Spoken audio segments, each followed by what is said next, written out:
No one has ever isolated a virus. This is admitted by modern science, who claim it's impossible. So instead, they mix it with a soup of other genetic materials, run it through a computer, and create what is known as a consensus genome.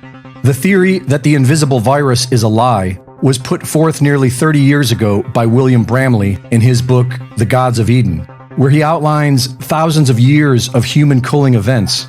He points out how during the Black Death, sightings of humans dressed in black and wielding what were described as scythes were seen before an outbreak of the plague. Bramley suggested that the scythes may have been tools designed to spray poison gas.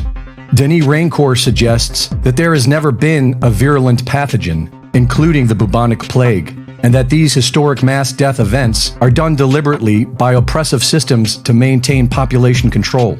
If you want to routinely cull the population, then an invisible virus that you cannot see or prove would be the perfect lie. In the 1930s, engineer Royal Rife created microscopes capable of magnifying material over 17,000 times. Modern microscopes can only provide a magnification of about 2,400. We've been denied the magnification required to actually see if a virus exists. This idea first gained a foothold during the HIV/AIDS scare, when people such as Peter Duesberg, Carrie Mullis, and Celia Farber were exposing the lies of Anthony Fauci.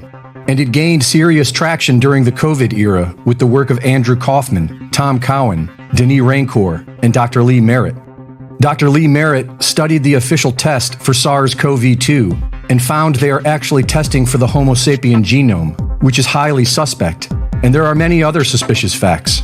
They test our nose, which, like a filter, is full of foreign contaminants. The PCR tests are being deliberately overcycled to find falsified results.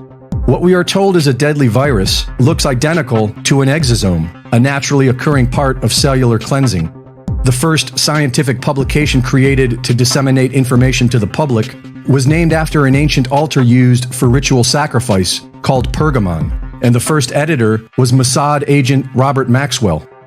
Over 100 years ago, doctors were well aware of how deadly parasites could be to the human body. John D. Rockefeller's main advisor, Frederick Gates, convinced Rockefeller to modernize medicine by eradicating hookworm, a parasite that was known to be the biggest cause of disease back in 1905. Up until the 1980s, textbooks were not talking about viruses as the cause of disease.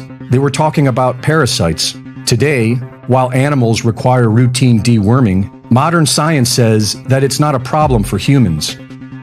After decades of research, a group of German doctors found that every single cancer cell contained parasites, and that if cancer treatments such as chemotherapy fail to kill all of these parasites, then the parasites will be given the perfect conditions to spread throughout the body. The parasites start in the bloodstream and spread to other parts of the body where they grow into cysts. Under a microscope, parasitic cysts look identical to what we call tumors. They had films, they published papers, but it all got buried. Because if 100% of cancer patients have parasites, then parasites are likely causing cancer. Having a lapdog under the age of 5 increases the chances of getting multiple sclerosis, which cannot be explained by MS being an autoimmune disease, but can be explained by brain parasites. Pathologist Alan MacDonald studied the brain and spinal cords of dead MS patients, and they all had parasites. We all have parasites, brain parasites being the most dangerous, and the parasite Toxoplasma gondii has a significant ability to infect the human brain, and it is found in insects, which is probably why they want us to eat bugs. The good news is that there is a remedy to these parasites. A healthy immune system can take care of most of them, which requires good nutrition, regular exercise, peace of mind, and love. And routine parasite cleanses can take care of the rest. Reporting for InfoWars, this is Greg Reese.